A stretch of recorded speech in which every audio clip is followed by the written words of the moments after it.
Së ndodhe ajtë që kisha paralajmëruar më herët për televizionin juj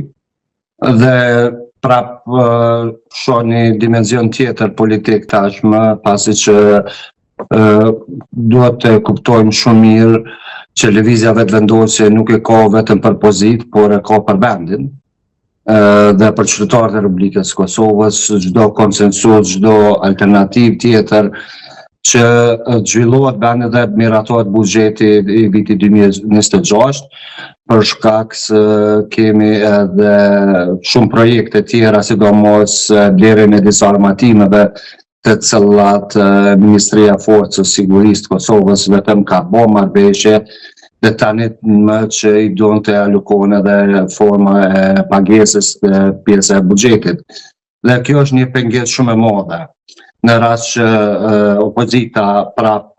tenton të bllokoj zgjedhjen e kryeministrit, që tani më kemi një kandidat të ri, atë të cilën kisha paralajmëruar për disa javë, dhe sot Glau Konjuca nga Qilli i Përgjithshëm i Lëvizjes Vetëvendosje është emëruar kandidat për kryeministrin e Republikës Kosovës. Po që mendoj që brenda propozimit për kryeministër dhe ministrat, besoj që do të kemi edhe emra tjerë ndryshimeve kabinetit qeveritar në përbërje të Glau Konjucës. Shpresojmë të kemi emra të rinj. Kemal Bashën, qoftë do ta mbaj apo jo? Dimali është tani mund të them shtylla kryesore vendosjes e tina, dhe Dimali është kryetari i Parlamentit të Republikës Kosovës, që është shtylla kryesore e shtetit të Republikës Kosovës, sepse Kosova është shtet parlamentar. Dhe për këtë e them me bindje të plot, por shpresoj që të kemi edhe ndryshime të tjera në kabinetin qeveritar që mund të votohet edhe nga disa deputet të cilët mendojnë pozitiv për qytetarin dhe vetë Republikën e Kosovës, e më mirë të thonë për sigurinë e shtetit të Republikës Kosovës, që është shtylla kryesore e një shteti. Keni fjalën kur flisni për ndryshime, një qeveri pajtimi në këtë rast, pra me bazë të gjerë nga gjitha forcat, apo lëvizje, por do jenë gjithmonë brenda vetëvendosjes? Jo, unë kam fjalën për konsensusin të cilën sot kryeministri i Republikës Kosovës, ish kryeministri realisht, apo kryeministri në detyrë, siç thuhet në konceptin teorik dhe praktik të ligjor, ka bërë një konsensus pasi që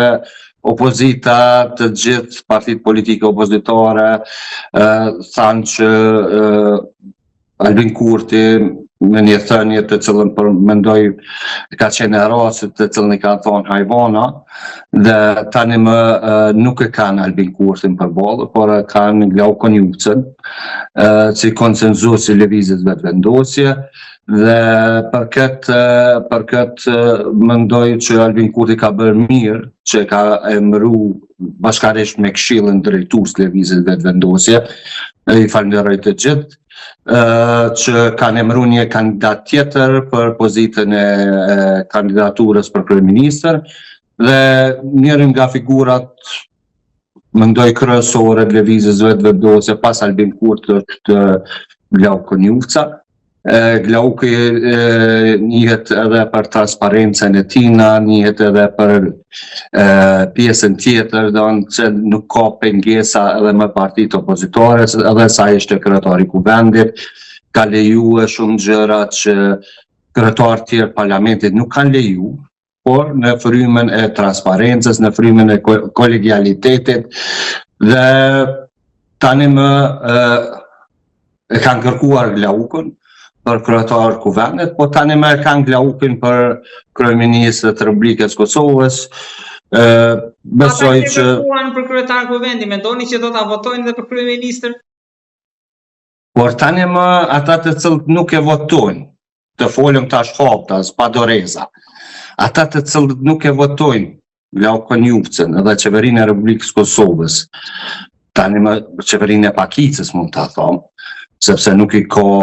70 apo më tepër numër. po gjashtenjet në qeverin e Pakicës, mund të them me plot bindje në qytetarë e Republikës Kosovës se ata të cilët nuk e votojnë qeverinë e Republikës Kosovës, ata nuk e votojnë as shtetin e Republikës Kosovës. Për çfarë them? Është në pyetje buxheti i vitit 2026. So punë mars